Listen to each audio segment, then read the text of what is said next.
Nuestro grupo está conformado por Edgar Garay, Diego Chacón, Diego Rodríguez y David Ormaza. Pues les vamos a hablar sobre criptografía cuántica, que es un tema que nos pareció muy interesante. Entonces, pues vamos a empezar. Pues acá tenemos el contenido, una breve introducción, algunos antecedentes, porque, digamos, porque surge la criptografía cuántica, algunos conceptos claves para que entiendan de lo que se va a hablar más adelante. Ya, digamos, algunos fundamentos y algoritmos de criptografía cuántica, una forma de aplicación con un ejemplo, conclusiones y finalmente la bibliografía. Entonces, pues primero vamos a empezar. Aquí tenemos una frase que nos pareció muy interesante, una frase de Alan Turing. Dice, podemos saber poco del futuro, pero lo suficiente para darnos cuenta de que hay mucho que hacer. Entonces, la idea que transmite esta frase es que sin importar los avances a los que se ha llegado y sin conocer los avances que se harán en el futuro, la ciencia, la tecnología siempre tendrá mucho trabajo por delante y siempre habrá algo que pueda ser mejorado. Entonces, es como para reflexionar un poquito. Bueno, acá empezamos con una comparación muy sencilla y general entre la criptografía clásica y la criptografía cuántica. Entonces nos dice que la forma tradicional en que se codifica la información es a través de algoritmos matemáticos, que son poco seguros. Es aquí donde entran las tecnologías basadas en conceptos cuánticos, ya que la seguridad que ofrecen no es de carácter tecnológico, sino fundamental. Es decir, no importa cuánto avance la tecnología, la seguridad basada en entrelazamiento de fotones siempre estará por encima. Pues digamos que en este momento de pronto se les hace un poco extraño este término de entrelazamiento de fotones, pero ya ver a qué se refiere y lo que nos quiere decir esto inicialmente es que la criptografía cuántica, digamos, siempre va a estar un paso adelante de la forma en cómo se protege la información y, bueno, y en general todo en computación a como lo conocemos en este momento. Vamos a mirar un poco algunos antecedentes para entender por qué surgió la criptografía cuántica. Eh, bueno, pues la mayoría de sistemas de cifrado actuales se basan en la utilización de combinaciones numéricas para ocultar la información. Como ya hemos visto en nuestro curso, estos utilizan problemas matemáticos difíciles de resolver por los computadores actuales, como descomposiciones de números primos muy grandes. Y pues dichas combinaciones numéricas son tan complejas que garantizan que la información no pueda ser descifrada. Aunque esto no es del todo cierto, ya que las claves son suficientemente complejas como para garantizar que no puedan descifrarse en un cierto periodo de tiempo, bastante largo, digamos, para que consideremos que son seguras, pero cualquier mensaje cifrado puede ser descifrado por cualquier computador si se dispone de suficiente tiempo. Entonces, esta aproximación a la criptografía tiene una debilidad intrínseca, y es que se basa en la falta de velocidad de cálculo de los procesadores actuales. Pero si nos ponemos a pensar, en un futuro próximo la computación cuántica nos permitirá descifrar con relativa facilidad esas claves, y los problemas matemáticos que plantean podrán ser resueltos con celeridad suficiente como para dejar obsoleto ese sistema de encriptación. Entonces, pues lo que hemos visto también con varios algoritmos que hemos estudiado acá, es que en la práctica lo que se ha ido haciendo siempre es aumentar cada vez más la longitud de la clave. Digamos, como en el algoritmo de CIAES, que pasamos de 56 bits a 128, 192, 256. Pero digamos, lo que hace varios años, se consideraba seguro, pues ya no lo es debido a la aparición de computadores que pueden resolver esos problemas más, de manera más eficiente y más rápida. Entonces, básicamente lo que busca la criptografía cuántica es eso, es hacer que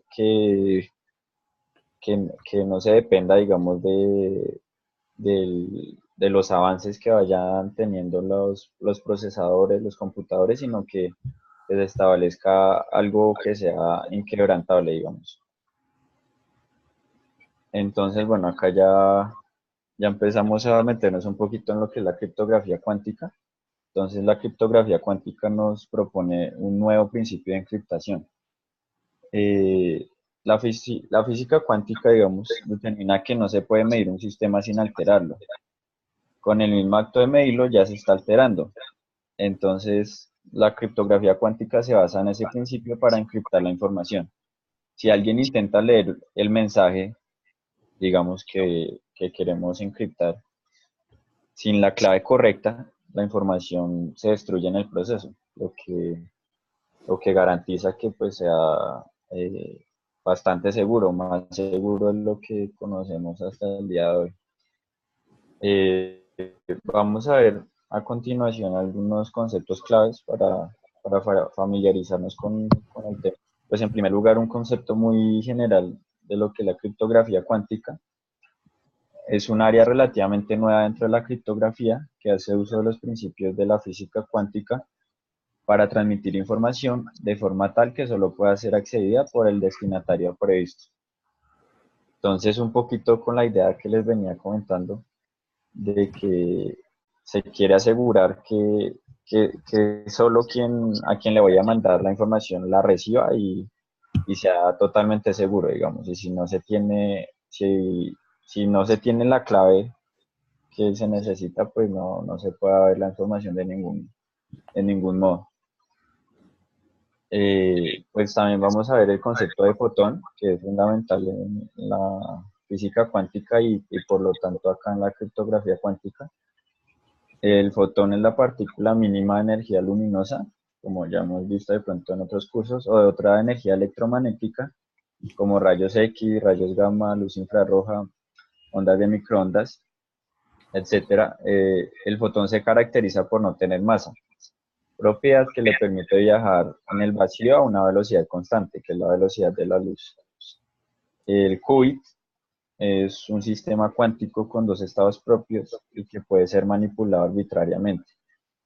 También se entiende por qubit la información que contiene ese sistema, digamos. Es el análogo al bit en informática.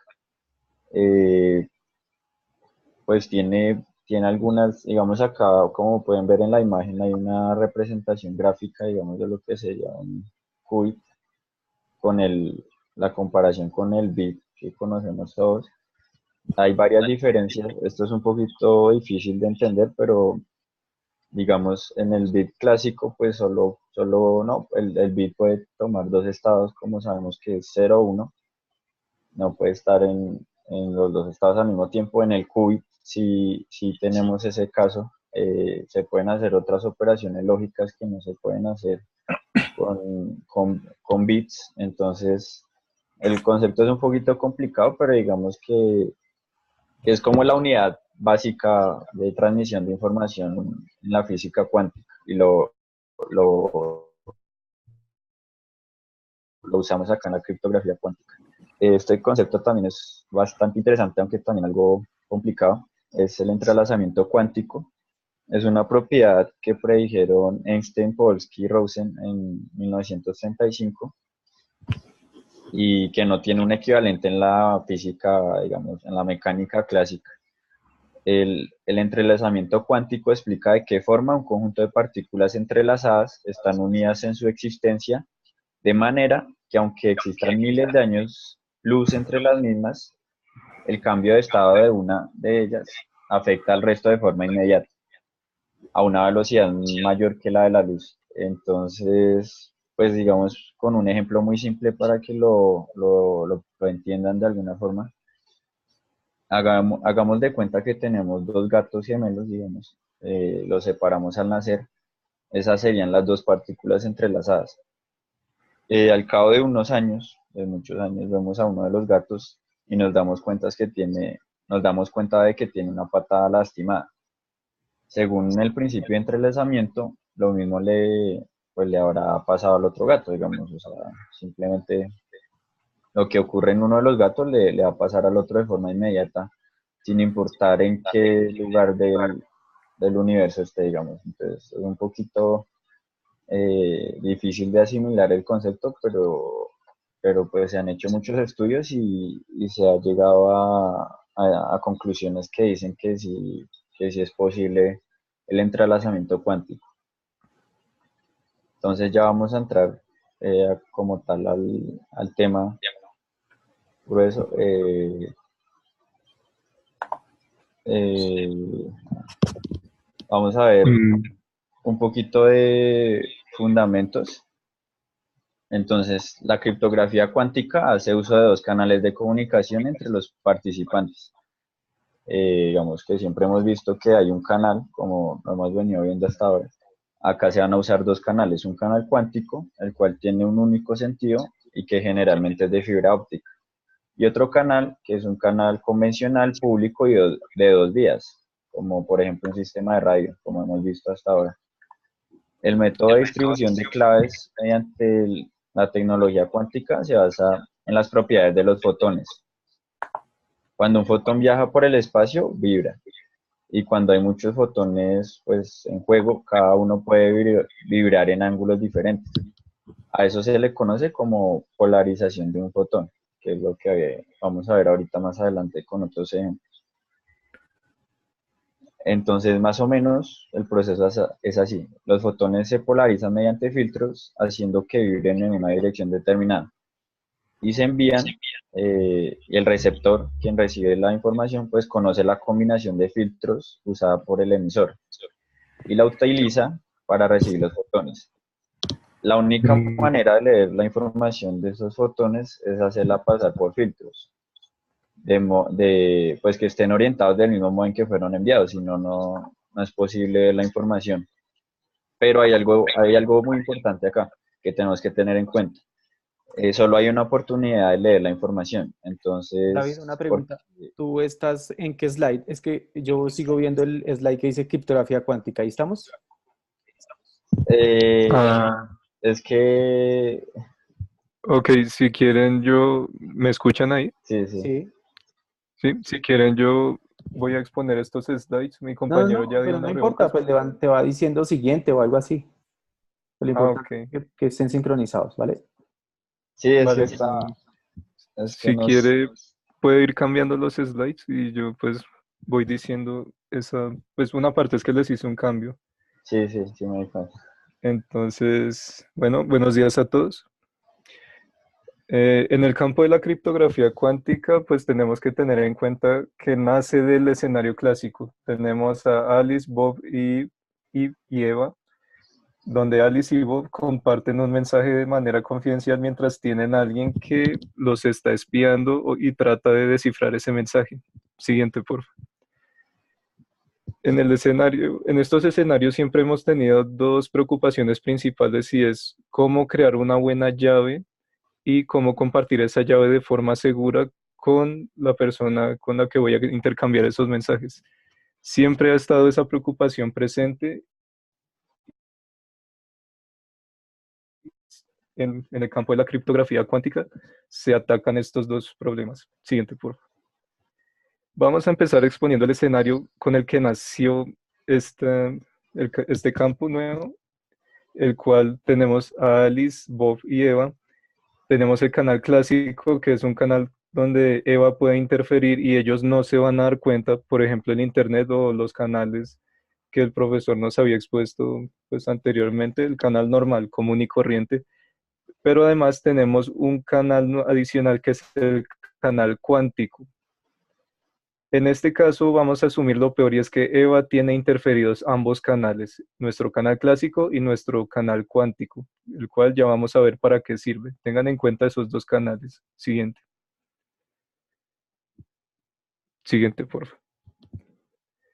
Este escenario lo exponemos así porque ese es el escenario que aparece en el primer protocolo que sacaron para explicar, o más bien para aplicar los principios de la física cuántica a la criptografía. El protocolo BB84, creado por Charles Bennett y Gilles Brassard en 1984. De ahí ese nombre que tienen, las iniciales y el año en el que lo sacaron. Y el modelo que les acabo de exponer se llama el modelo de la distribución de llaves cuánticas. Este modelo, siguiente por favor. Este modelo ¿en qué consiste? Consiste en que Alice le va a enviar a Bob una llave aleatoria codificada en la polarización de una cadena de fotones. Hacemos un alto énfasis en esta parte de aleatoria, ya que, digamos, en un computador, si tratamos de generar números aleatorios, no son realmente aleatorios en sí porque se basan en una semilla y esa semilla, pues, a lo largo del tiempo, pues, va sufriendo repeticiones y estas cosas. Entonces, este que es un fenómeno natural tiene esa capa, pues, esa propiedad de variabilidad de ser muy impredecible y los científicos la aprovecharon para crear cosas realmente aleatorias. Ahora, Alice le envía a Bob una llave aleatoria codificada en la polarización de una cadena de fotones. Pero entonces, ¿qué quiere decir polarización? Siguiente, por favor. Tenemos los fotones que, como dijo mi compañero anteriormente, son partículas que no tienen masa y son pues pequeñas, son luz. Pero estas partículas tienen la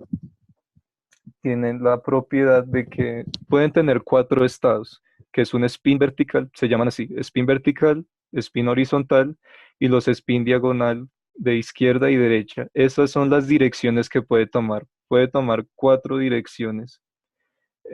Y el problema, pues no problema, sino el estado natural de un fotón es que está en esas cuatro direcciones al mismo tiempo. Está apuntando, es como si ustedes fueran de norte a sur, este, oeste, todo al mismo tiempo, entonces no se sabe en qué estado están y pues hace muy complicado ubicarlos.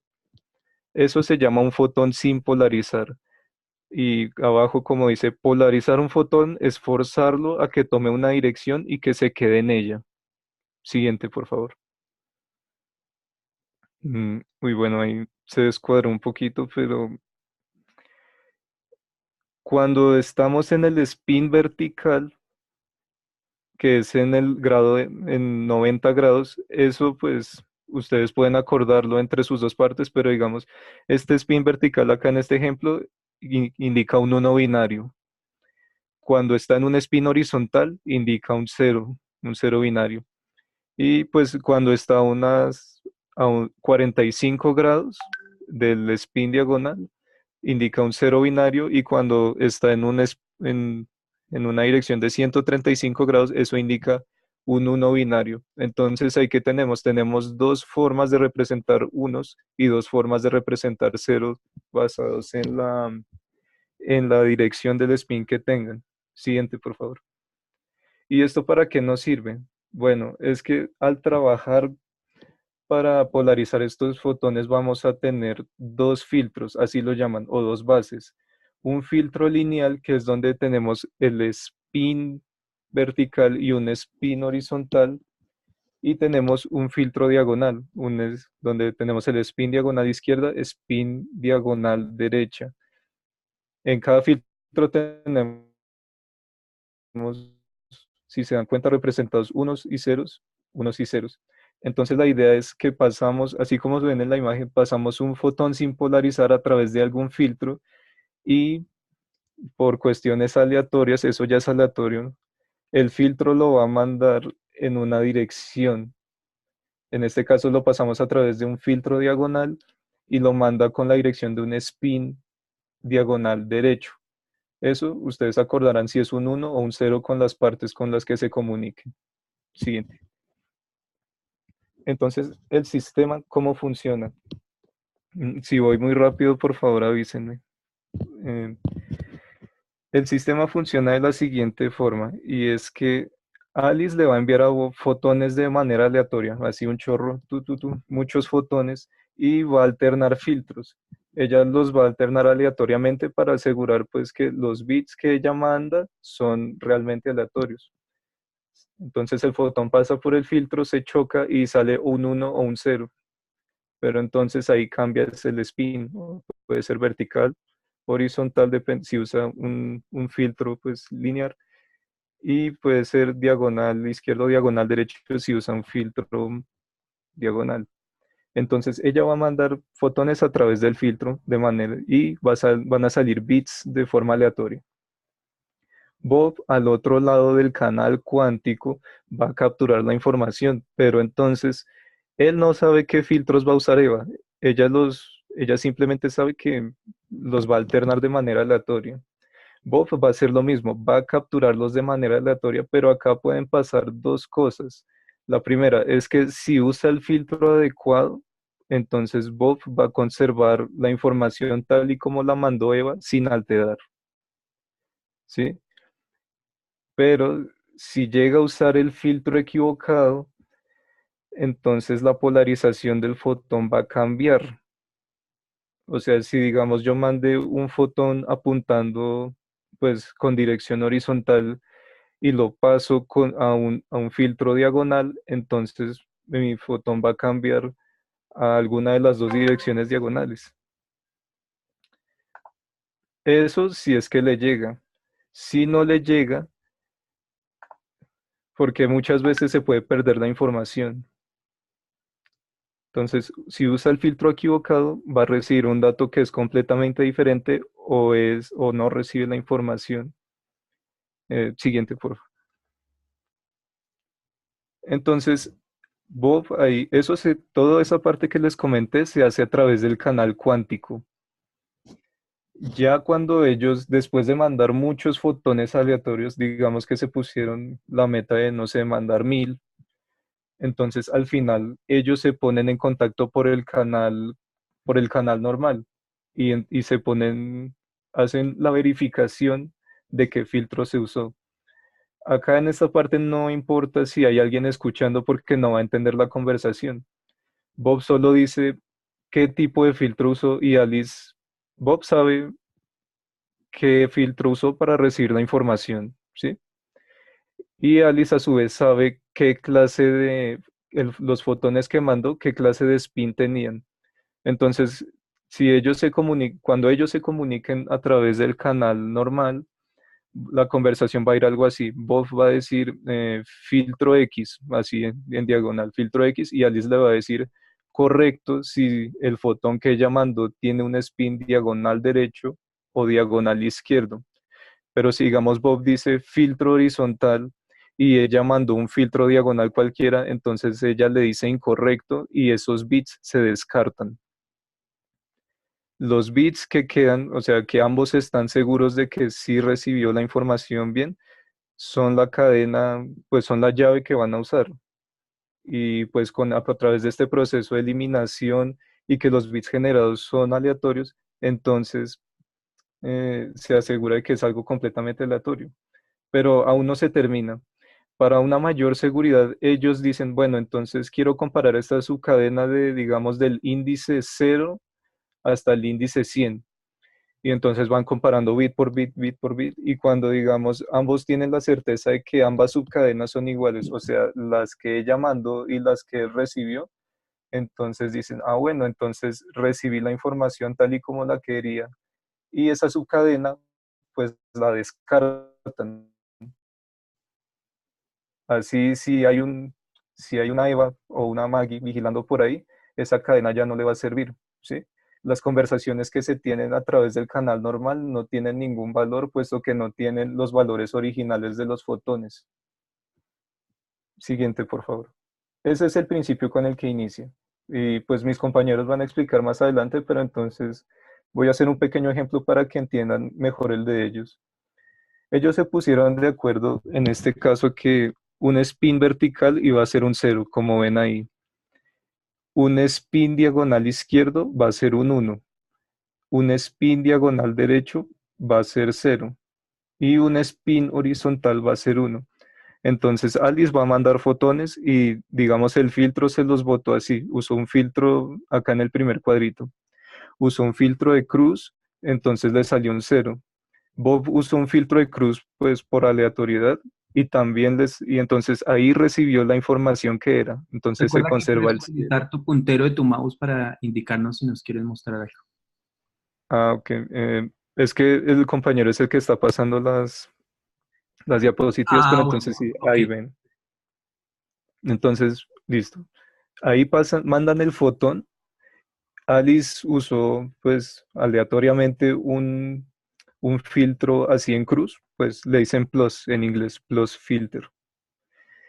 Y entonces el fotón salió con su dirección vertical.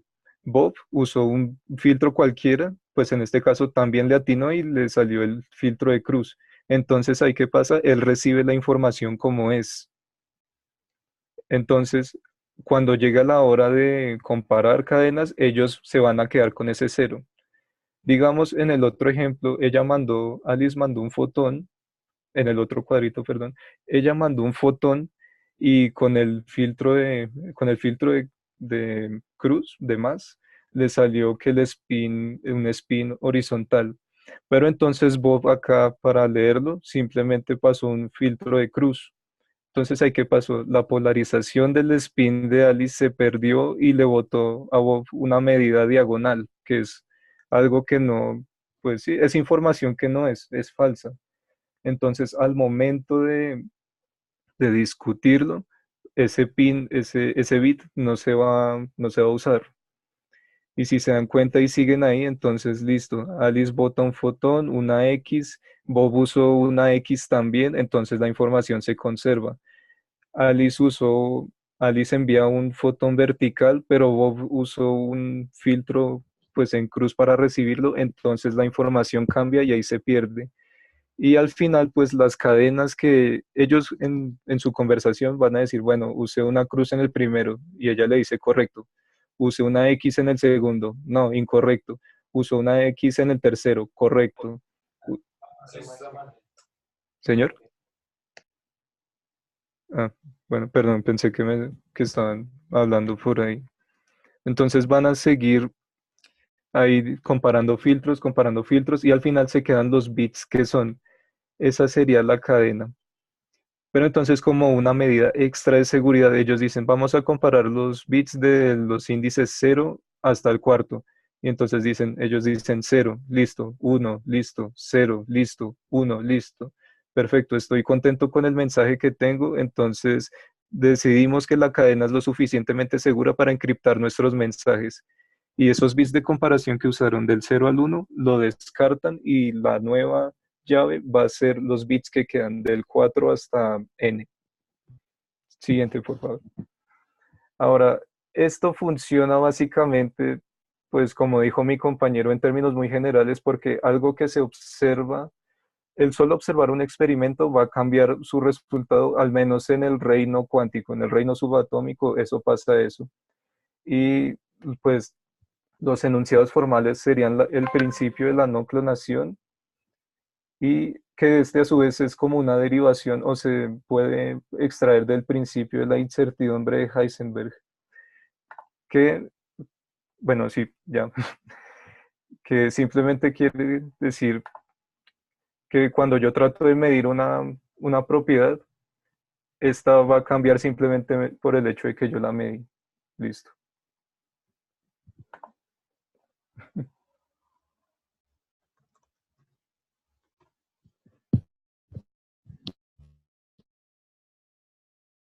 Bueno, buenos días. Otro protocolo que hay que mencionar en la criptografía cuántica es el protocolo B92, publicado por Charles Bennett en 1992. Eh, de ahí el nombre. También es conocido en el campo experimental como el protocolo de la simplicidad. Siguiente. Eh, Otro nombre adicionalmente al del protocolo de la simplicidad es el protocolo mínimo para la generación de llaves cuánticas. Esto es debido a que puede tomarse como una simplificación del protocolo que explicamos ahorita, del BB84. Siguiente. Entonces, todo su funcionamiento es prácticamente el mismo al del BB84, solo que en este caso Alicia, o la que envía lo de información, solo utiliza dos direcciones no ortogonales, no cuatro como decía el compañero, que digamos cuando nos dio el ejemplo de si era norte, sur, este, oeste. En este caso, Alicia solo utilizará dos. Y esas dos direcciones están, bueno, fueron elegidas para simplificar todo el proceso lo más que se pudiera. Siguiente. Otra similitud que tiene el protocolo B92 con el BB84 es que los fotones que se envían se polarizan de manera aleatoria. También lo que decía el compañero, que el chorro de fotones que se envía resulta ser totalmente aleatorio. Adicionalmente, cuando Bob recibe ese chorro de información, él los hace pasar por los filtros para saber qué información le está enviando a Alice, y dependiendo de la información que reciba y de cómo se pongan de acuerdo con Alice para confirmar la información, es que se define cómo se obtiene la clave. Siguiente. Entonces, los valores que les digo que generalmente se utilizan en el protocolo B92 son los que aparecen ahí en las gráficas. Para Alice, el ángulo de 90 grados hace que el fotón sea un 0 y 135 grados que sea un 1. Y para Bob, 45 grados equivalen a 0 y 0 grados equivalen a un 1. Siguiente. Entonces, la idea básica del protocolo es que si Alice envía un fotón con una polarización, sea 0 o 1, y al momento de que Bob realiza la medición, ese fotón logra pasar los filtros que tiene Bob, entonces se determina que los filtros que están usando, bueno, los filtros que usó Alicia y Bob son no ortogonales. Entonces, para que se entienda un poquito mejor, está esta tabla. Entonces, la voy a explicar así. Entonces sería, si Alicia envía un fotón polarizado en el filtro 0, o sea, con dirección 90 grados, y Bob realiza una medición utilizando el filtro polarizado en la dirección 0, el fotón tiene un 50% de probabilidades de atravesar ese filtro. Lo mismo pasa si Alicia envía un fotón polarizado en 1 y Bob realiza la medición en 1. El fotón también tiene el 50% de probabilidades de pasar. Otro caso sería en caso de que Alicia envíe un fotón polarizado en 0 y Bob decida realizar la medición en 1. En ese caso, las direcciones de los filtros resulta ser ortogonal y por esta razón el fotón no pasa, por lo cual se descartan estos al momento de generar la clave. Siguiente. Entonces aquí hay un ejemplo de cómo se genera la clave en este protocolo. En la primera fila tenemos los fotones que se van a enviar. En la segunda fila tenemos la polarización con la cual los envía Alice. Entonces, dependiendo si es un 1 o un 0, toma una polaridad, bueno, una dirección en este caso, u otra. Y en la tercera fila tenemos los filtros con los que los mide Bob. Lo mismo, sigue siendo lo mismo. Pues dependiendo si es un 0 o un 1, se mide. Y en la fila de abajo, en la cuarta fila, las caritas representan la probabilidad, bueno, que existe una probabilidad de que el fotón logre pasar ese filtro. Porque si recuerdan, las probabilidades del filtro son solo del 50%. Entonces, después de obtener estos resultados, simplemente se toman los fotones para los cuales existe la probabilidad de que se atraviese el filtro. Entonces, la última fila nos representa la llave que obtenemos. Siguiente. Entonces, algo que hay que destacar del protocolo BB92 es que necesita una cantidad de fotones mucho más grande que en el protocolo BB84. La primera es porque se descartan muchos fotones, digo. La primera mitad se descarta por las orientaciones, es decir, si los filtros son ortogonales, los fotones no van a pasar, entonces hay que descartarlos. Y adicionalmente, como los fotones solo tienen un 50% de probabilidad de pasar los filtros, también se descarta esa mitad que logra pasar. Adicionalmente, para comprobar que la probabilidad del 50%, bueno, para verificar que los fotones sí pueden pasar ese filtro, hay que enviar la serie de fotones, bueno, sí, la serie de fotones varias veces. Siguiente.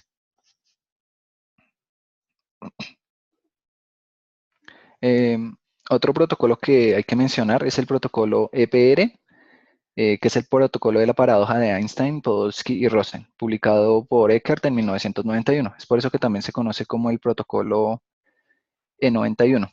Entonces, este protocolo involucra las propiedades del enredo cuántico, que ya habían explicado qué es lo que era, y de esta manera se genera la clave. Una diferencia con los otros protocolos que hemos visto es que no necesitan estados de polarización predefinidos, sino estos se generan ya después cuando se realizan la medición. Siguiente. Entonces, algo que es necesario en este protocolo es que Alicia y Bob posean un par de fotones entrelazados entre sí. Entonces, hay tres maneras de que lo puedan obtener. Siguiente. La primera, que Alicia prepare los pares y le envíe las mitades a Bob. Pues de manera inversa, que Bob prepare los pares y le envíe las mitades a Alicia. O que un tercero realice los pares y le envíe las mitades correspondientes a Alicia o Bob. Siguiente. Entonces, ya al momento de realizar lo que es la generación de la clave, simplemente al tener los pares, Alicia y Bob van a coger una serie de filtros aleatorios y van a pasar los pares por ellos, obteniendo una medición individual. Después de eso, por un canal público, comparten los filtros que usaron para cada uno de los fotones y solo se quedan con aquellos en los cuales usaron el mismo filtro. Esto lo explico un poquito más adelante, si suena enredado. Muchachos, nos quedan 10 minuticos, toca ir cerrando. Entonces, siguiente. Esto es prácticamente el siguiente. Siguiente. El ejemplo. Listo. Entonces, esto es básicamente cómo funciona. Entonces, una vez que ya Alicia y Bob tienen los pares, simplemente hacen pasar los filtros. Entonces, digamos, donde dice bases de Alice y bases de Bob son los filtros que van a utilizar. Y las mediciones de Alice y las mediciones de Bob, pues los resultados que obtienen. Entonces, siguiente. Entonces, ellos hacen las mediciones independientes y lo único que comparten son los filtros que utilizaron, o sea, las bases de Alice y bases de Bob. Y lo que conforma la clave son simplemente los fotones en los cuales utilizaron los mismos filtros. Entonces, digamos, en el 1, en el 3, en el 5, en esos usaron los mismos filtros. Y a los fotones al estar entrelazados, el resultado o la medición que van a obtener es el mismo. Entonces, eso nos asegura que la clave sea igual para lado y lado. Siguiente.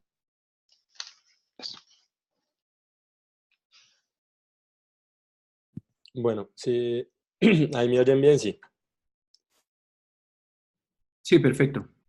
Listo. Si quiere, David, déjeme compartir pantalla ahí.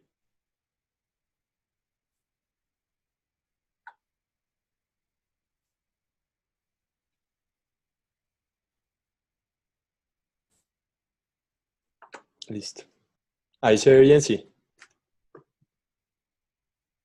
Sí. Vale, entonces, básicamente, lo que yo les quería mostrar es un ejemplo de una generación de llave pública con el protocolo BB84, pues ya es un decir más adelante.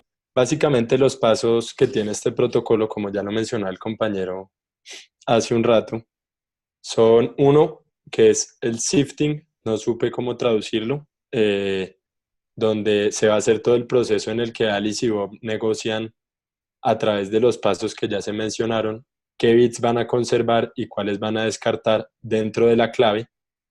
En este paso, pues vale aclarar que puede haber una EVA ahí mirando, entonces es necesario ejecutar un paso adicional de autenticación En caso de que hayan errores, también pues debe hacerse un paso adicional, que es el de corrección, bueno, primero verificación y después corrección de estos mismos, que también debe ser autenticado por el mismo motivo anterior.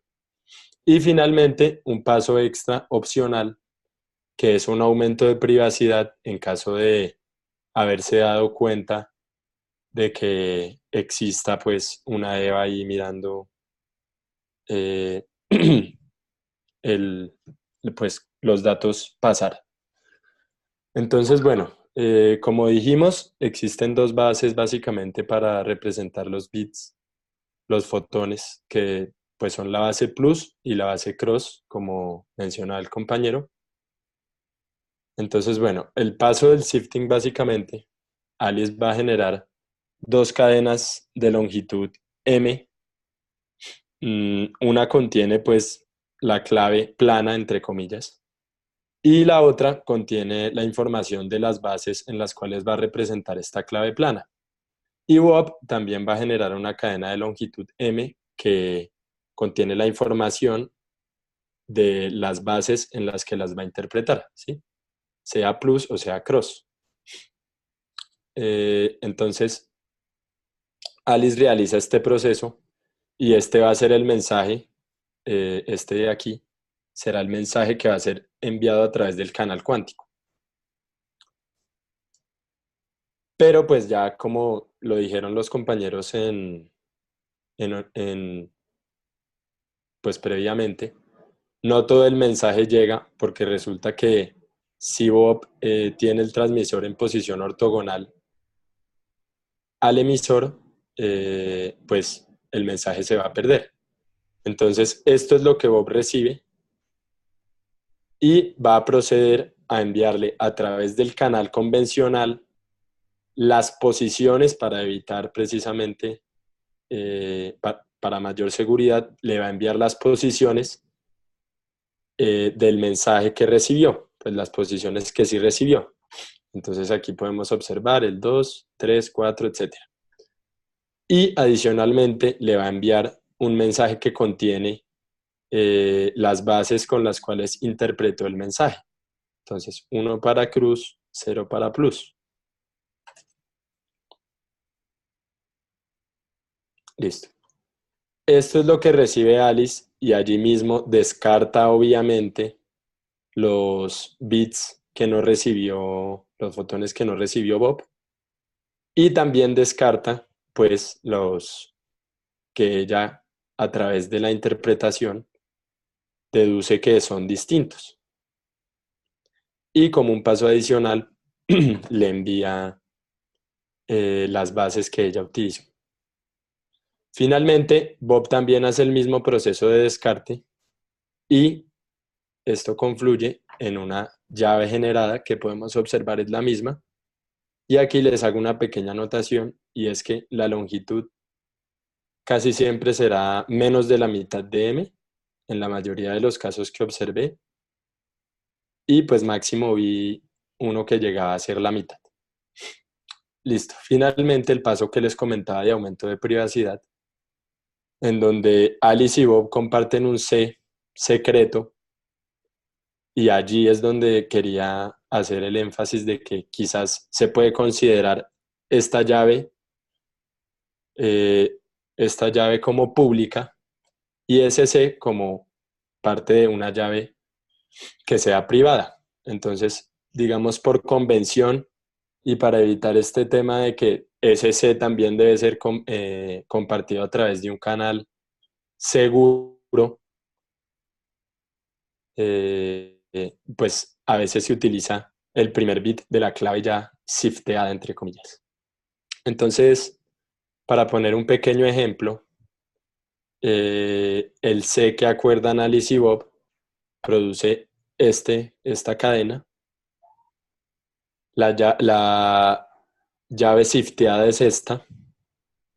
Y sabemos que Eva conoce 4 bits, entonces debemos reducir la longitud. Entonces hacemos una multiplicación convencional, pues esto lo pasamos a decimal, esto también, y el resultado después a binario, y el resultado será los últimos 6 bits de lo obtenido. Listo. Aquí les quería muy rápidamente compartir un par de herramientas que encontramos con nuestros compañeros. Una es una pequeña simulación de este protocolo BB84 y otro que aquí podemos ver es un poco más sencilla del B92. Podemos ver, entonces aquí le voy a mandar a enviar, a que empiece a enviar fotones en un setting aleatorio. Entonces aquí podemos ver que hay que verificar si comparten la misma base. Sí, empezar a ser parte de la llave, y si no, pues no. Y aquí hacemos lo mismo, y aquí lo que les quería mostrar es que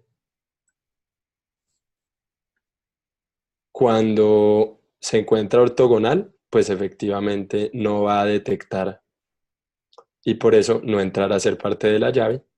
Cuando sí la detecta, ahí sí entra a ser parte de la llave. Entonces, estas dos herramientas, pues básicamente se las voy a compartir. Trataré de compartirlas por el chat ya mismo.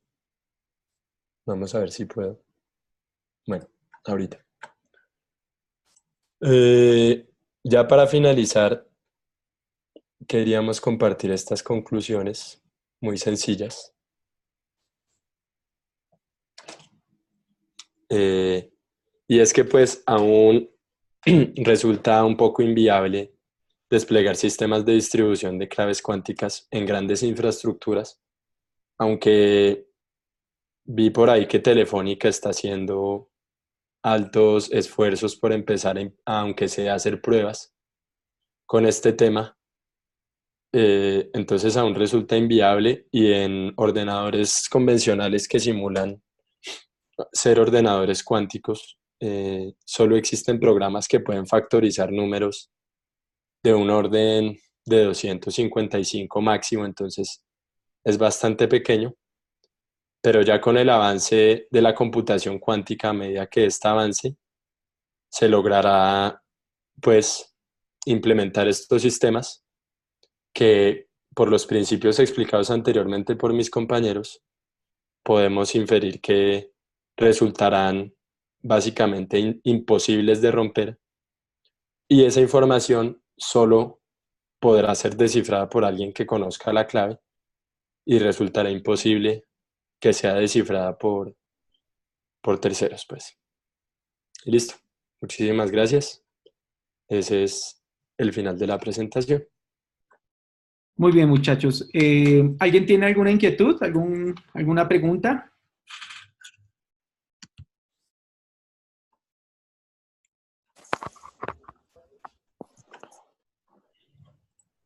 De momento no. Como ustedes ven, pues digamos que la criptografía cuántica todavía depende como dicen sus compañeros, de que tengamos computadores cuánticos, ¿verdad? Entonces, sin embargo, pues ya hay computadores cuánticos. Lo que pasa es que los computadores cuánticos todavía tienen un nivel de procesamiento muy, muy pequeño. Creo que el último que encontraron este año está por el orden de 128 qubits. Bien, entonces, pero es cuestión de tiempo. Bien, esto es cuestión de tiempo. Entonces, es importante que ustedes conozcan esto, porque quizás a ustedes les tocará vivir esta nueva generación de los algoritmos criptográficos, y esto pues replanteará todo lo que conocemos hasta el momento, ¿no? No sabemos todavía cuánto tiempo sea, pero con la velocidad a la que se mueve esto, no sería raro que en algunos años, mejor dicho, que nosotros los alcancemos a ver. ¿Bien? Profe, una pregunta. Uh-huh. Entonces, ¿sería por el orden de décadas que nos tocarían los computadores cuánticos? Yo creo que sí. Lo que pasa es que en esto se especula también mucho. Bien, porque ya han pasado varias décadas. Fíjense que sus compañeros nos están mostrando unas primeras ideas por allá del 90 y algo, es decir, ya han pasado casi 30 años. Ok. Sí, es decir, pero sí, yo personalmente creo que son décadas. Es decir, yo esperaría que sea menos de 100 años. ¿Sí? Es decir, esto se mueve rápido, ¿no? Lo que pasa es que en esto pues hay una incertidumbre también grande, ¿no? Sin embargo, no estamos como en los 90 o en los 2000, es decir, esto ya estamos hablando de computadores que logran hacer operaciones al menos básicas. Bien, entonces yo creo que la alcanzamos a ver, por lo menos ustedes sí. Bueno, muy bien. Muchachos, ¿Sí? sí se dieron las herramientas de simulación, es que no sé si las habré compartido, me habré quedado en la pantalla de la presentación. Aquí estoy viendo, bueno, Diego Chacón compartió aquí un enlace, 2 Yo enlaces, ¿son envié dos esos? enlaces, pero pensé que se había visto en la presentación cuando yo manipulaba las herramientas. Ah, no, lo que pasa es que tenías que compartir. Pues hagámoslo, es decir, Ah, comparte sí, al menos una y le damos, es sí, que sí, tienes que sí. compartir específicamente esa pantalla. Sí, no me, ninguno me avisó, entonces procederé nuevamente. Ujú. Eh,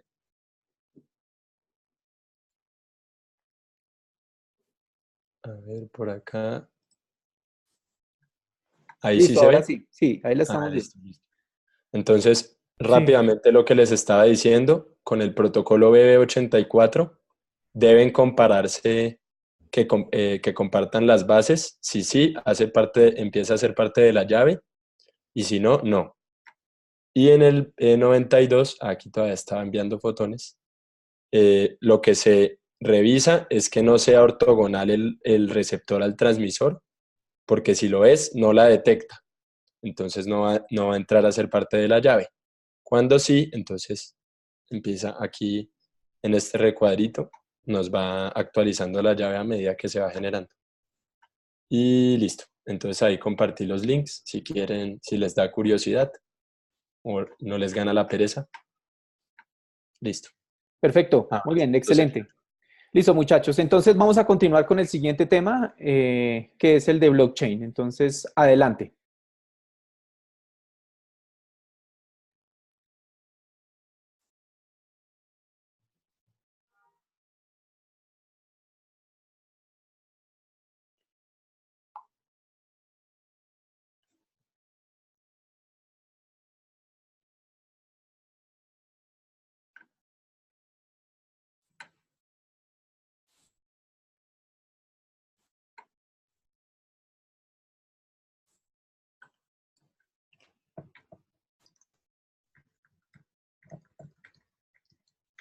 Muchachos, ¿los expositores de blockchain están?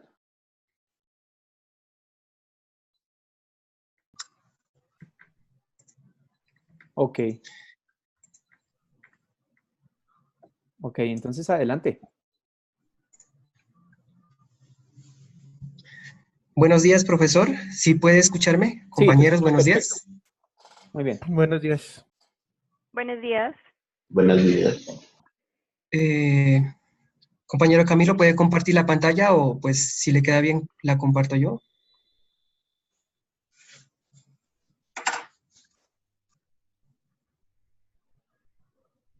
Sí, por aquí Diego, mientras abren la presentación, nos dice que algo interesante es que los fotones son enviados en líneas de fibra óptica que tienen un alcance máximo de 200 kilómetros. Sí, eso es importante tenerlo en cuenta, que se necesitan de unos repetidores porque normalmente la fibra óptica, digamos, alcanza por los cientos de kilómetros, ¿no? Entonces, si queremos mover de aquí a Europa, por ejemplo, necesitaríamos unos repetidores. Y también menciona por acá que Suiza tiene planes de hacer uso de estos sistemas para asegurar elecciones políticas. Ok, muy bien, listo. Ya estamos viendo la pantalla, entonces adelante, blockchain y Listo. criptomonedas. Listo. Nosotros nos ha correspondido hablar sobre blockchain y el tema de criptomonedas. Por favor, siguiente. Siguiente. Nuestro grupo está conformado por Cristian Camilo Rueda, John Jairo y Caterine. El contenido que pues vamos a presentar es blockchain, la parte de criptomonedas y las aplicaciones relacionadas a los dos términos anteriores. Siguiente.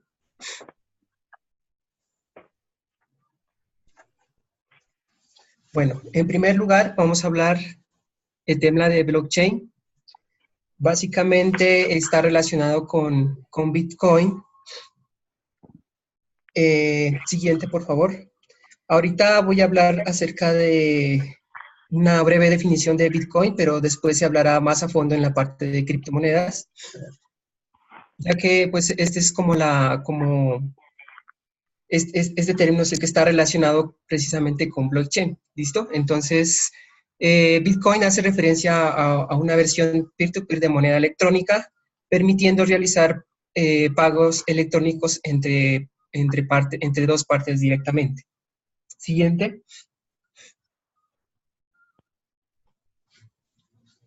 Regresa.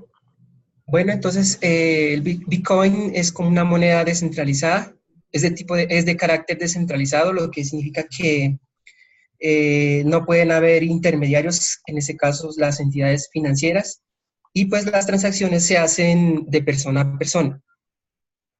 Esta se considera también como una divisa o criptodivisa porque contiene información que va encriptada. ¿Listo? Son los datos que se van a guardar. Siguiente. Bueno, entonces, ahora voy a hablar sobre lo de blockchain.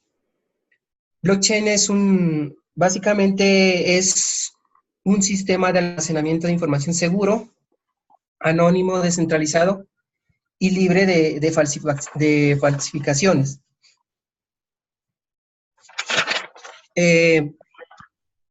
Blockchain es una tecnología, un protocolo informático muy importante que por debajo tiene una matemática muy compleja. ¿Listo? Siguiente, por favor. Entonces, esta es una tecnología que está detrás de Bitcoin y principalmente es una base de datos en donde se escriben transacciones que hacen los usuarios en criptomonedas. Siguiente, por favor. Bueno, entonces aquí se define blockchain como cadena de bloques. Los bloques son ficheros, normalmente ficheros de texto que contienen información que queremos guardar, como lo podemos observar, bueno, ahí en ese gráfico. Forman una cadena donde cada bloque tiene información sobre el bloque anterior y esta a su vez sobre el bloque anterior y así hasta llegar hasta el primer bloque de la cadena. Y la información la información que cada bloque tiene sobre el anterior se recibe el nombre de hash, que es como una especie de número de serie muy importante. Siguiente, por favor. Aquí podemos mirar la cadena de bloques, donde pues aquí podemos ver a cada hash que tiene la información del anterior. Siguiente, por favor. Listo. Otra de las características, bueno, de blockchain es que también es como un ingrediente que está conformado por una red de ordenadores, una red de computadores, donde cada uno de esos ordenadores va a tener una copia de la cadena de bloques. Es decir, entonces cada ordenador va a mantener una copia de la información. ¿Listo? Y esto pues hace que pues al tener una copia no se ocasione que se pierda esa información, no se pierda esos bloques, esas cadenas que están unidas. Siguiente, por favor. Bueno, aquí una pregunta, ¿qué es lo que hace blockchain? Pues se ha descentralizado. Blockchain,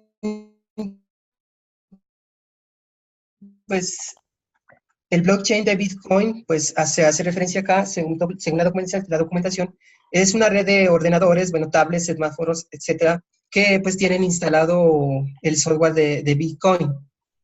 Ese es un software de código abierto, es libre, y pues la cadena de ficheros contiene la lista de todas las transacciones de Bitcoins. ¿Listo? Siguiente. Bueno, entonces aquí quiero resaltar una parte importante que pues así que leyendo esa cadena de bloques pues sabemos cuántos bitcoins tiene cada usuario y pues de dónde ha salido esa información. Cada bloque de cada fichero de Bitcoin contiene la siguiente estructura: un hash que es del bloque anterior, es un número de serie, una lista de transacciones de Bitcoins y una información que llamaremos, o se llama prueba de trabajo, que en este caso se llamará una incógnita X. Siguiente, por favor. Aquí la parte gráfica. Aquí muestro pues el hash del bloque anterior, bueno, como lo que es la serie de bloques, una lista de transacciones de Bitcoins y la incógnita, bueno, en la parte gráfica, ¿listo? Siguiente. Bueno, a partir de eso ya se tiene entonces una base. Blockchain es una cadena de ficheros con se puede decir, con información relevante que está almacenada, replicada en un montón de ordenadores y que forman una red. Y la información de esos bloques es encriptada y solo la persona que creó pues puede leer esa información. En concreto, pues aquí es donde entra la parte de la criptología de clave pública y privada, y eso es lo que hace que pues, la información sea segura y anónima. Vamos entonces ahorita a mirar dos aspectos o dos cosas importantes que están muy relacionadas entre sí, que es cómo se añade un bloque y cómo hacemos para que todos los nodos de la red tengan una copia exacta de la cadena de bloques. Siguiente, por favor. Bueno, entonces, la clave está en la incógnita, en la X, se podría decir, de los bloques, y en otra parte que se llama los nodos especiales o llamados mineros.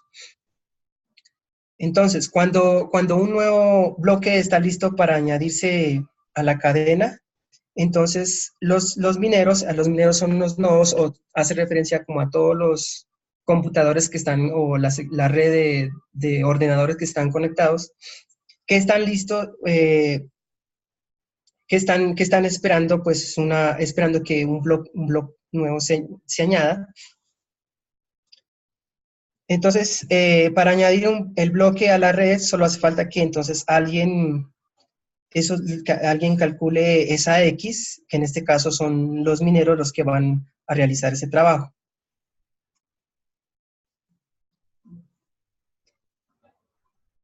El minero, entonces, el minero que consiga o pueda encontrar esa incógnita, avisa a los demás y pues prueba la funcionalidad si están funcionando y pues recibe como una bonificación, un premio, se podría decir. Siguiente. Entonces, aquí, ¿cómo hacemos para encontrar esa X? Entonces, no es una parte, no es fácil, no es cuando pues sale el aviso de un nuevo bloque, los mineros lo que hacen es ponerse a competir.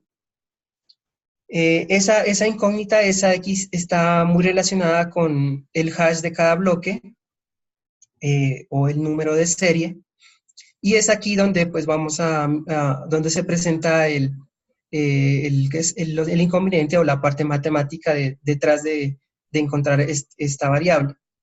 Siguiente, por favor. Entonces aquí hablaremos un poco del protocolo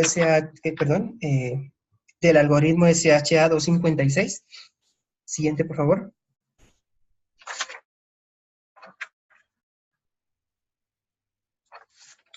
Bueno, generalizando, entonces blockchain funciona así, ya metiendo en contexto la parte del algoritmo SH256. Primero surge un bloque nuevo para meter a la cadena de bloques. Hay que buscar una X para unirla a la información del bloque y que el hash pues sea un número que empiece por 30 ceros, es lo que pues se presenta en la documentación. Y para ello, pues, esto es realizado por el algoritmo de generación de hash SH256. Siguiente, por favor.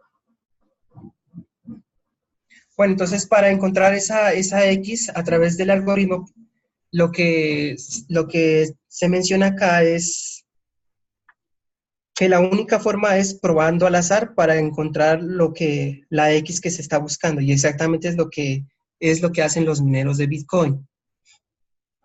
La parte de los 30 ceros se llama dificultad de la prueba de trabajo, y el protocolo Bitcoin es el que va como ajustándolo para que cada bloque se tarde en minar más o menos 10 minutos. El algoritmo, pues, de SHA-256 es muy seguro y se usa desde la verificación de paquetes Linux a los protocolos de seguridad del Internet. Siguiente. Entonces, aquí el algoritmo SH2, a quien consiga entonces minar ese bloque, o sea, encontrar esa X, esa incógnita, le dan en el momento 12 bitcoins y medio, y esta recompensa se reduce a la mitad cuando se presentan 200.000 bloques que se minan en la red. Minar, pues, entonces es como probar millones de convenciones de forma, se podría decir, de fuerza bruta. Quien tenga más capacidad, y esto se hace, pues, por medio de la capacidad de cómputo de la máquina. Quien tenga más capacidad de cálculo, de cómputo, puede hacer más intentos y podrá tener más oportunidades de conseguir esa recompensación. Listo. Buenas tardes. ¿Me escuchan, por favor? No, yo no. Se oye raro. No sé. Sí, te ¿Ahí? escuchamos. Sí, ahí ya Sí, mejor. ahora sí. Ah, bueno, listo. Entonces, mi nombre es Catherine, les voy a hablar acerca de las criptomonedas. Sí, si quieres, pásala, por favor. Entonces, bueno, cuando hablamos de criptomonedas, digamos que hay un montón de conceptos mezclados, pero la primera cosa que viene, como que le viene a todo el mundo a la cabeza es el Bitcoin, ¿sí? Porque es el más popularizado y viene desde el 2009. Siguiente, por favor. Bueno, puse a Milton Friedman ahí. Es un premio Nobel. Es estadístico y economista. Y pues él en 1996 aseguraba que se acabaría creando en Internet una moneda virtual con la cual la gente podría realizar pagos sin que las personas se conocieran entre sí. Siguiente, por favor. Entonces, digamos que el Bitcoin también ha sido visto como uno de los protocolos que hacen funcionar Internet, ¿sí? Como el TCP, el IP, el FTP o bueno, el HTTP. Ya que estos pues se utilizan para transmitir voz, correos o archivos. Entonces pues dicen que el Bitcoin es otro protocolo y permite transmitir valor. No tiene nada que ver con aplicaciones como PayPal o Apple Pay. Ya que no representan como digital, sino son más una manera de transmitir el dinero de la estructura bancaria actual. Entonces por eso dice que el Bitcoin es como una moneda 100% nativa digital.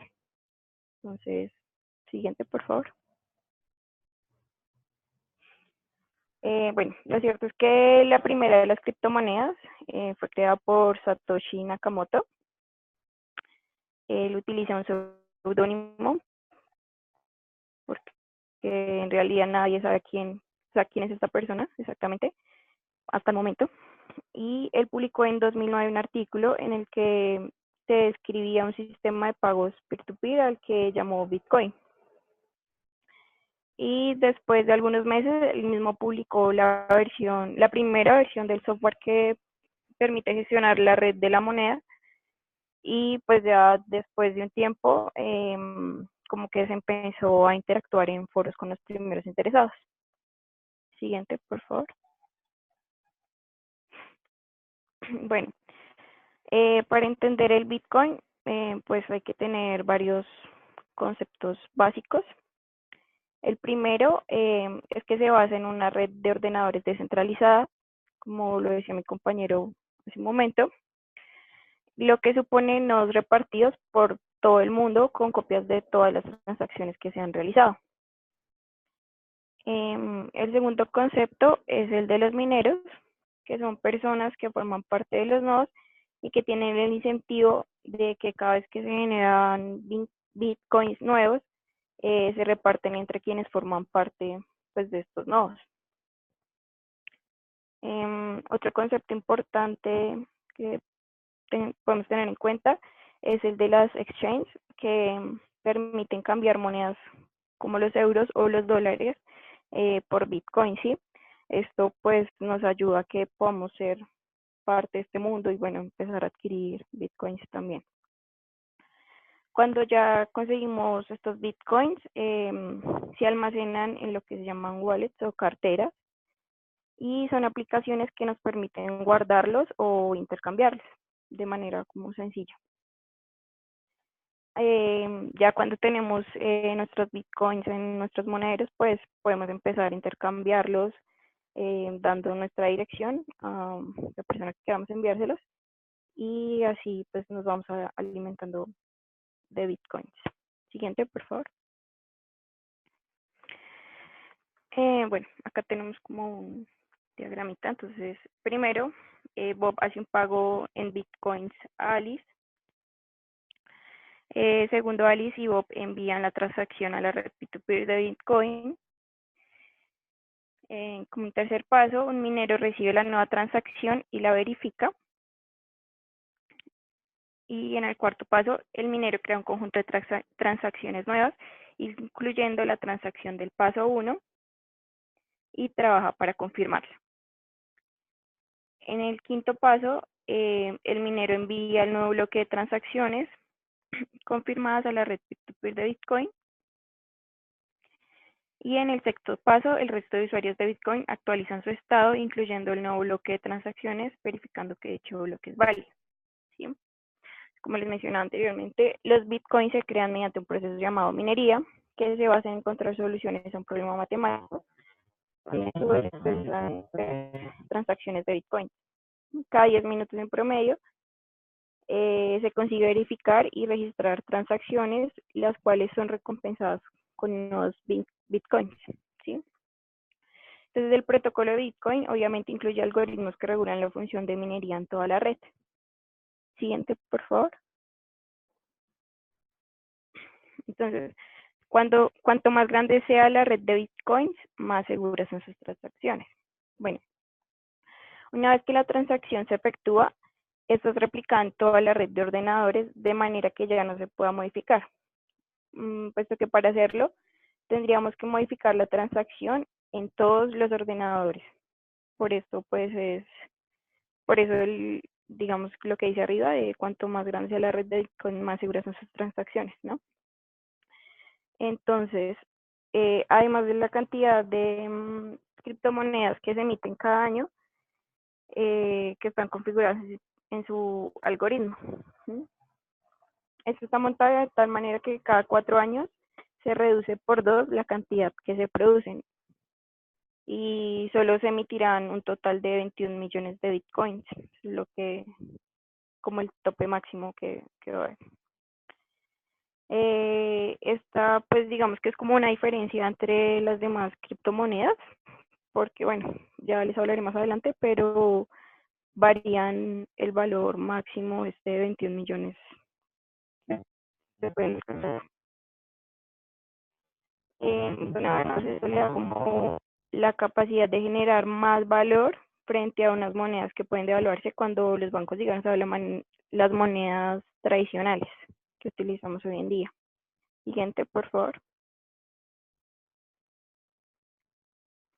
Bueno, acá tenemos la criptografía del Bitcoin. Entonces, En general, todas las monedas utilizan sistemas de cifrado que las hacen virtualmente infalsificables, perdón. Cuando se envía Bitcoin de una cartera a otra, igual que un correo electrónico cifrado, se verifican dos casos.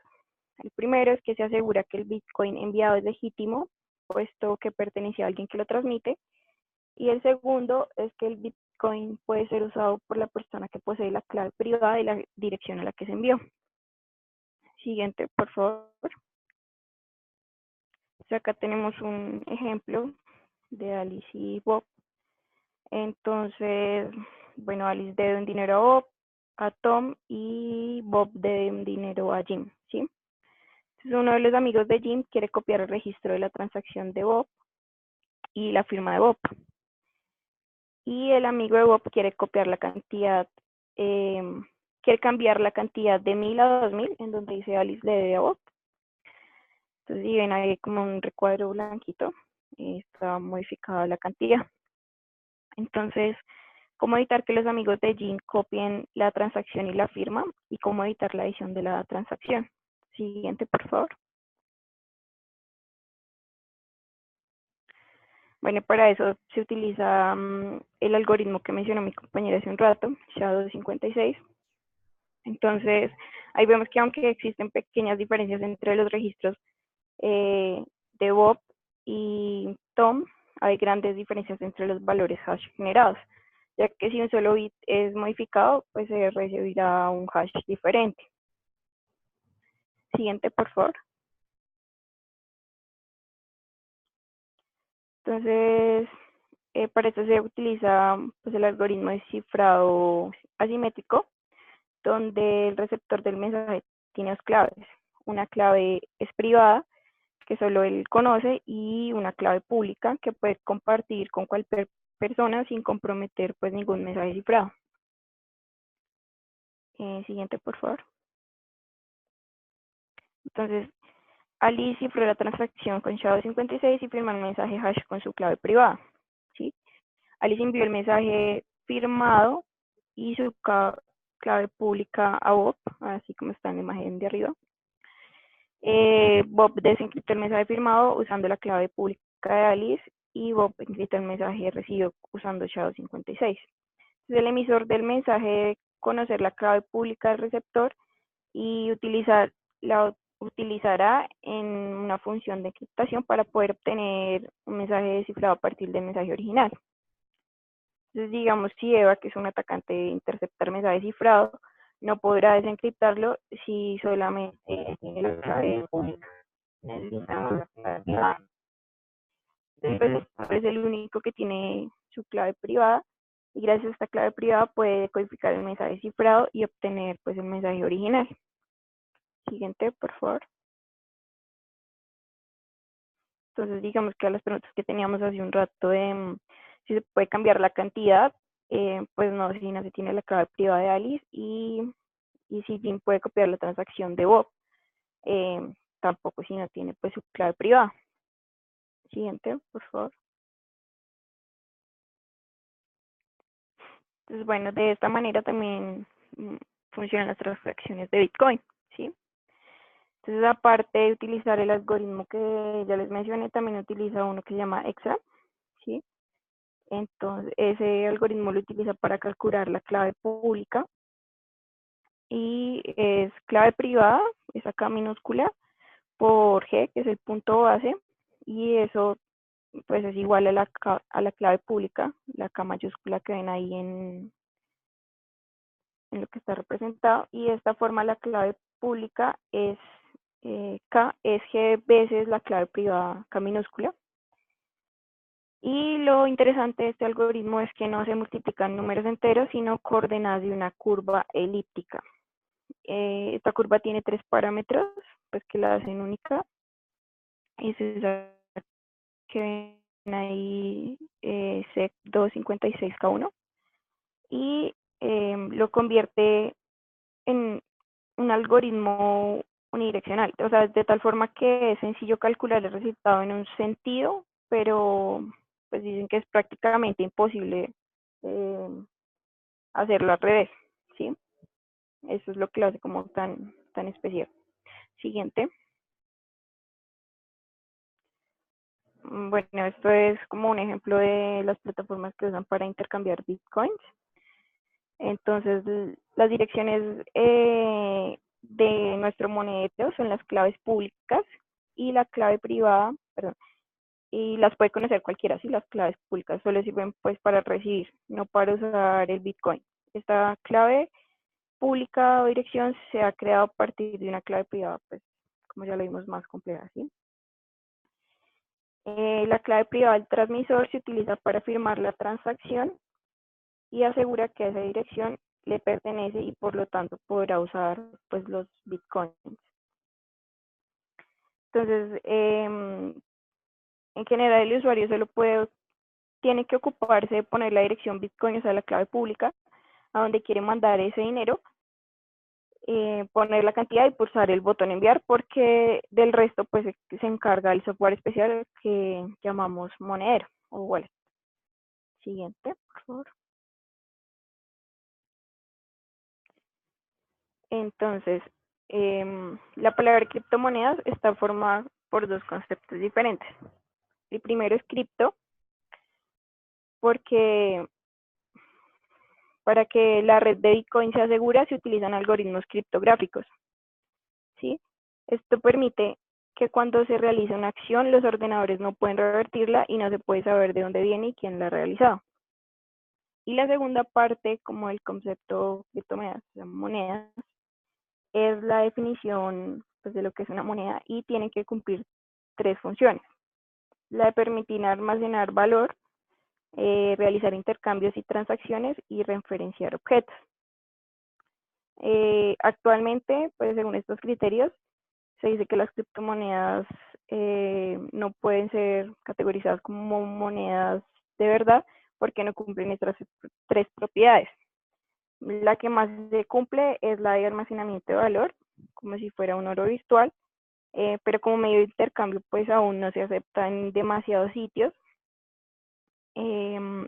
Y como su valor está cambiando constantemente en este momento, pues tampoco sirve como referencia. Siguiente, por favor. Bueno, además del Bitcoin, tenemos otras monedas que están ahí. Por ejemplo, Litecoin se diferencia en que hace las transacciones a mayor velocidad.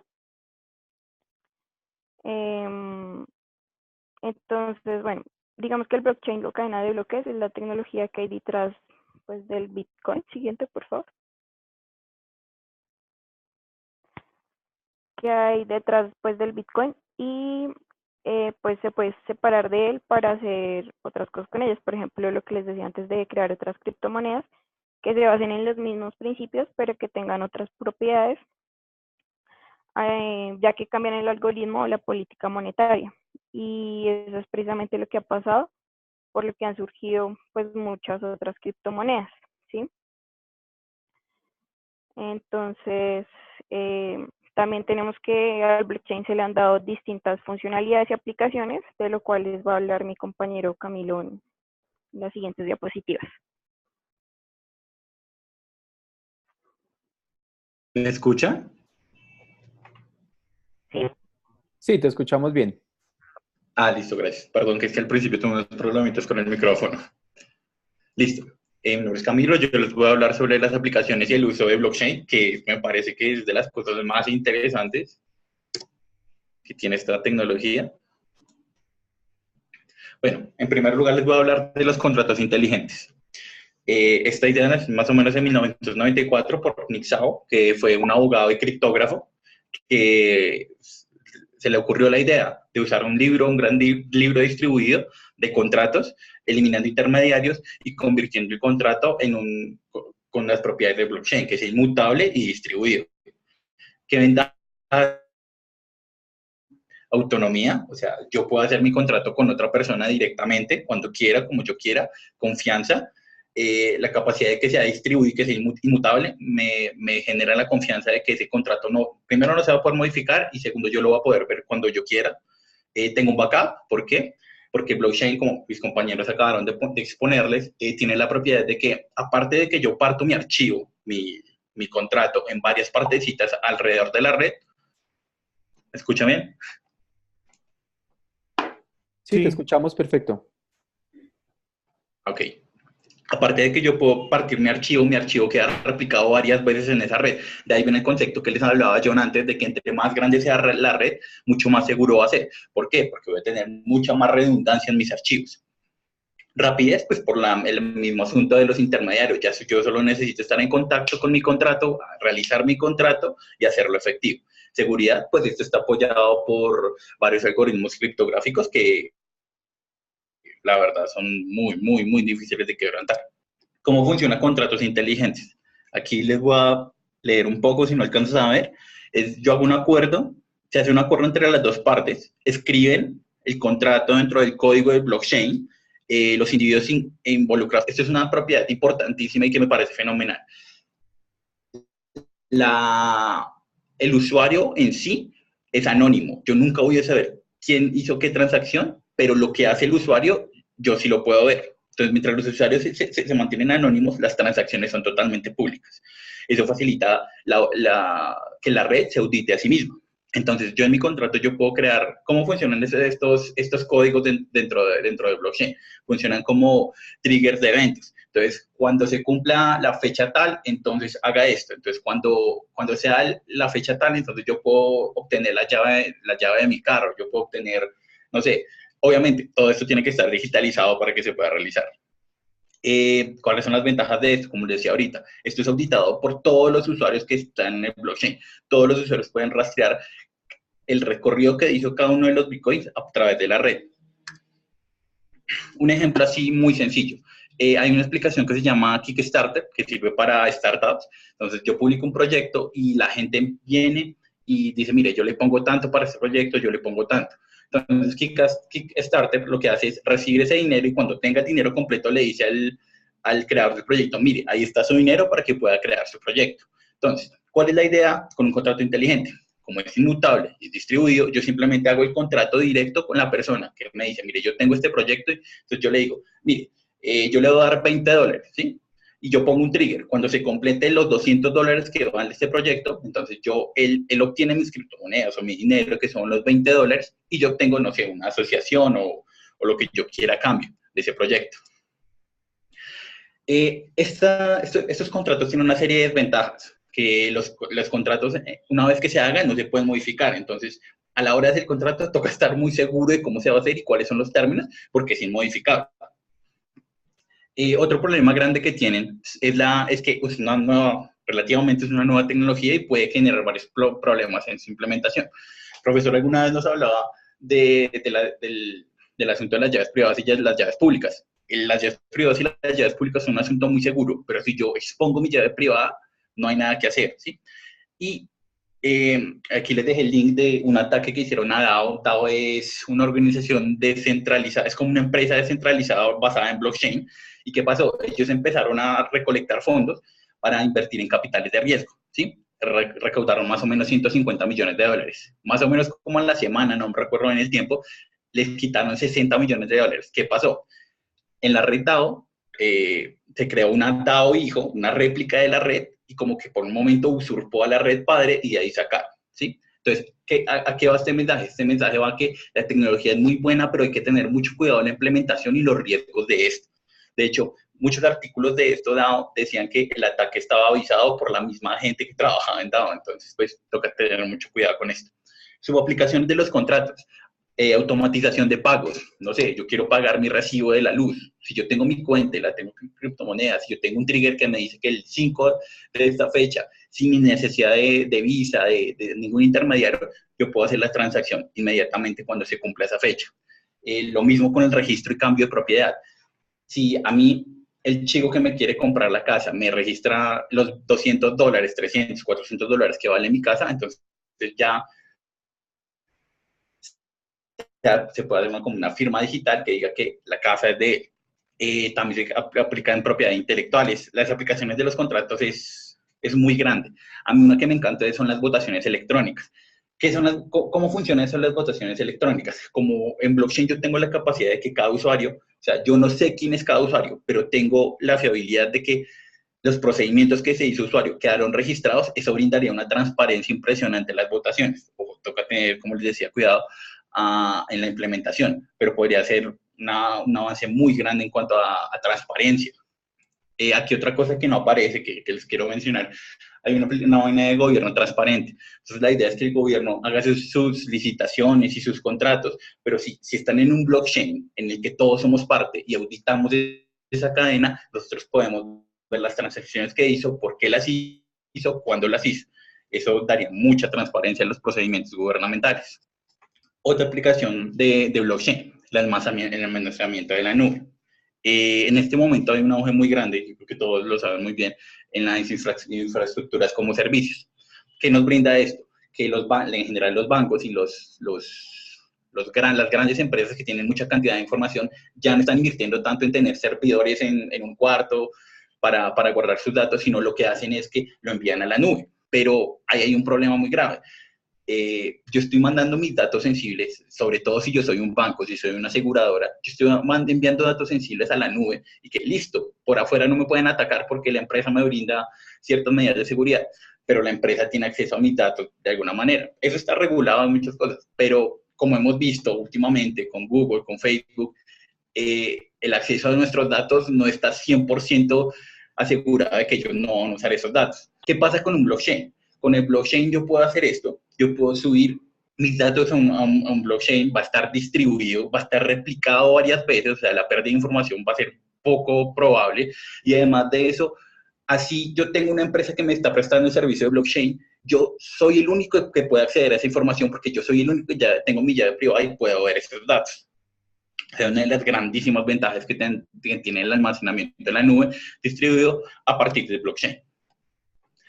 Ventajas, descentralización y verdadera redundancia. Entonces, como yo les decía, mi información va a estar replicada varias veces. Aparte de eso, no va a haber un punto, o sea, si se cae un punto a un servidor o lo que sea, no va a haber problema porque la réplica me va a respaldar. Privacidad total porque lo único que va a tener acceso a esos datos soy yo. Y reducción en el costo. Esto creo que es un terabyte de almacenamiento más o menos. Cuesta para Amazon $25. Mientras que en una cadena de blockchain puede llegar a costar $2 o $3. O sea, la diferencia es bien importante. Aplicaciones de seguridad en el Internet de las cosas. Como el profesor nos hablaba también alguna vez de que, ¿qué pasa si usted le hackea, no sé, el dispositivo de la luz o computador? O sea, cosas importantes. Entonces, generalmente allí se maneja un procedimiento centralizado de seguridad que me dice, sí, venga, usted es este aparato, usted se identifica así, pero ¿cuál es el problema de eso? Que eso es difícilmente escalable. Si nosotros generamos una red de blockchain donde todos los dispositivos se puedan autenticar, esto genera muchas facilidades en la escalabilidad. ¿Qué pasa? Yo compro un auto nuevo, un computador nuevo, una lavadora nueva. Entonces, ellos simplemente se añaden a la cadena, se replican y pues, como yo les decía, la seguridad en el blockchain es muy importante y solo los que deben tener acceso a la información van a tener. Como les hablaba antes, el voto electrónico, la capacidad de anonimidad del usuario y la transparencia de las operaciones que se ejecutan en el blockchain es ideal para el uso en el voto electrónico. Estaría muchísimos problemas de fraudes electorales y probablemente acabaría con problemas como la manuela y cosas así. O sea, las aplicaciones sociales van mucho más allá de lo que yo creo que podemos imaginar. Esta me parece fantástica.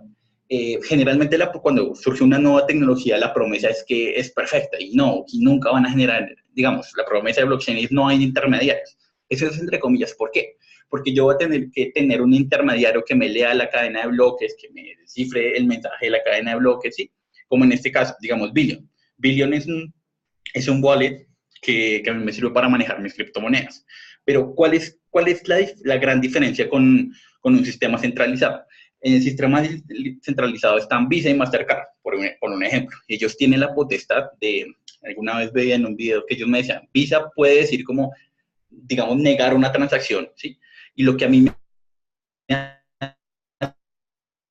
hace creer en Visa es simplemente la confianza que yo tengo que esa confianza depende obviamente de muchos usuarios y todo el cuento, pero en teoría los datos los tiene Visa. Visa puede hacer con ellos lo que le parezca y pues eso es en cierta medida muy peligroso. ¿Qué me ofrece blockchain? Tampoco es que cualquiera va a poder ver la red. Sí, o sea, cualquiera que tenga los las herramientas técnicas para realizarlo, para ver la red, va a poder verificar mediante un patrón cuáles son las transacciones de la red. Y digamos que estos intermediarios ya no van a tener como esa información clave que no pueden compartir con nadie más, sino simplemente se van a encargar de facilitarnos la lectura de esa cadena de bloques. Otras aplicaciones maravillosas. Supply chain. Hay varios proyectos en Europa, sobre todo con esta vaina de los alimentos orgánicos y todo este cuento, en el que yo puedo saber con una manzana, con un código de barras, con una firma digital, saber dónde se sembró, quién la sembró, qué insecticidas usó, cómo fue totalmente el proceso, quién la transportó, quién la trajo, quién la vendió. Y pues eso para una persona que busca comer orgánico o en el boom de este asunto, pues es bastante importante. Me puede dar una información muy específica sobre el producto que yo estoy consumiendo en ese momento. Registros académicos. Como todos sabemos aquí, digamos, en Colombia el mercado de diplomas es muy fuerte. Para ir más lejos, nuestros senadores y se la pasan falsificando títulos. Entonces, si yo puedo tener en un blockchain una cadena en donde yo tengo mis registros académicos de todas las personas que están verificados por todas las instituciones que expenden los títulos académicos, entonces es muy fácil ir a la cadena y decir, sí, mire, usted sí tiene un título. Y obviamente para la persona que quiere como inmiscuirse en esa cadena va a ser muy complicado, porque va a necesitar una firma digital de una universidad para generar títulos. Pues eso va a ser muy, muy complicado en el blockchain. En el entretenimiento. Últimamente la industria de los videojuegos ha venido moviendo muchísimo dinero. Entonces, la idea es que crear un blockchain que me permita guardar un respaldo y que me permita hacer un control real de dónde vienen esos dineros, para dónde van esos dineros y que no se pierdan. Listo. Esto sí lo tomé textualmente de un libro de un señor de la Universidad de Los Andes que se llama Criptomonedas, aplicaciones potenciales de blockchain y desafíos. Él plantea estos 3 desafíos importantísimos. El primero es la gran lucha es contra el blanqueo de capitales y lavado de dinero y financiamiento del terrorismo. ¿Qué pasa? Como los usuarios son anónimos, entonces esto se presta mucho para que personas que consiguieron dinero de su manera ilícita lo metan como al círculo de la criptomoneda, y pues como no se sabe quién lo metió, como trastear eso de ahí para atrás, o sea, desde cuando entra la red de blockchain para atrás, es muy complicado. El segundo desafío ser los valores y otras regulaciones que protegen a los consumidores y usuarios. O sea, ¿qué pasa? ¿Yo a quién le reclamo con un blockchain? ¿Cuáles son las empresas que están metidas en esto? Ese es el segundo desafío. Y el tercero, aún es incierto si el uso generalizado de las criptomonedas y productos financieros de ejecución automática relacionados genera nuevas vulnerabilidades financieras y riesgos sistémicos. ¿Qué pasa? Es una tecnología nueva y pueden ocurrir casos como el de DAO, o pueden ocurrir casos, no se sabe aún cuál es el impacto que si el blockchain o la criptomoneda se emplea regularmente, cuál es el impacto que tendrá económico.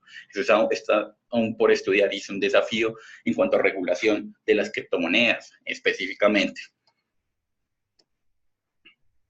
Bueno, muchachos, esto ya es nuestra exposición. No sé si alguno de mis compañeros quiere agregar una conclusión o decir muchachos. Algo. Bueno, definitivamente blockchain es una de esas tecnologías que está revolucionando el mundo en general. Se dice que es una tecnología que hace parte de la cuarta revolución industrial y se van a transformar muchas cosas, ¿bien? Las criptomonedas son tan solo uno de los primeros casos de uso de cadena de bloques, pero como ustedes ven en la presentación, sus compañeros nos mostraron diferentes alternativas o aplicaciones como son el voto electrónico, todo el tema de cadena de suministro, todo el tema de entes que certifican desde unos diplomas académicos hasta certificaciones de alta calidad, por ejemplo, de una universidad o de instituciones. Y bueno, digamos que muchas aplicaciones en las cuales se quiera eliminar el tercero que brinda confianza por más bien la cadena de bloques en donde hay muchas personas validando eso. Bien, entonces esto es algo muy interesante, todavía es muy emergente, se especula mucho también con esto. De hecho, se está especulando mucho en el mercado en que muchas de las aplicaciones existentes las quieren llevar hacia blockchain, pero hay cosas que realmente no, es decir, no se necesita blockchain para algún tipo de aplicaciones.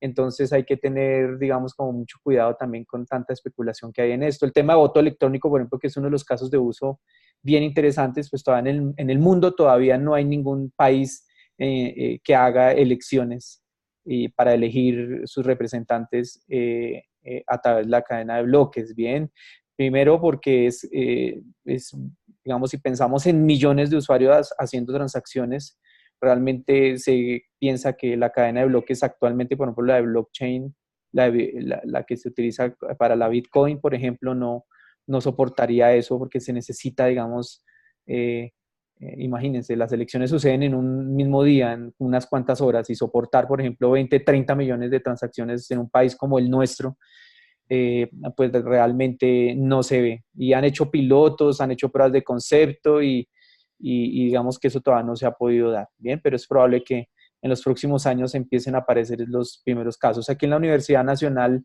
en el Vive Lab se desarrolló un primer proyecto para colegios públicos para selección de representantes estudiantiles y en general representantes. Y pues como son poquitas transacciones, pues digamos que es viable, ¿no? Digamos, se hizo una prueba de concepto. De hecho, ustedes la pueden buscar por ahí, por la web, y aparece el caso de la Universidad Nacional con una primera prueba de concepto. También se hizo otra para el tema de restitución de tierras. Entonces ustedes también pueden buscar por Google en que la universidad a través del Vive Lab hizo un prototipo también para todo el tema de restitución de tierras, pues tenga sus transacciones en la cadena de bloques. Bien, en esto hay mucho por hacer. En el grupo de investigación en Unsecure Lab, el grupo que yo lidero, hay varios estudiantes trabajando en esta línea. Ustedes, por supuesto, que están cordialmente invitados a asistir este semestre o el próximo semestre, porque aquí hay cosas muy, muy interesantes por hacer. Bien, bueno, muchachos, no sé si alguien tiene alguna inquietud.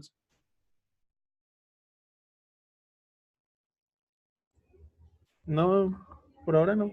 Listo, muy bien, muchachos. Entonces, por lo pronto, terminamos acá. Nos vemos el próximo jueves, por lo pronto virtualmente por este medio, a menos que existiera normalidad antes, por lo cual seguramente ustedes se enterarán primero que yo. Pero bueno, ahí estaremos sincronizados. En caso que no haya todavía normalidad académica el miércoles en la tarde, pues yo enviaré el miércoles en la noche, es decir, mañana, el link para la sesión de este jueves. Bien, este jueves entonces tendríamos las presentaciones, ya les confirmo. Tendríamos 8. Tenemos 2 presentaciones, una es computación forense e Internet profunda, también muy, muy interesantes. ¿Listo? Bueno, muchachos, muchas gracias. Feliz día y nos vemos el próximo jueves. Gracias, profe. Chao, chao. Gracias, muchachos.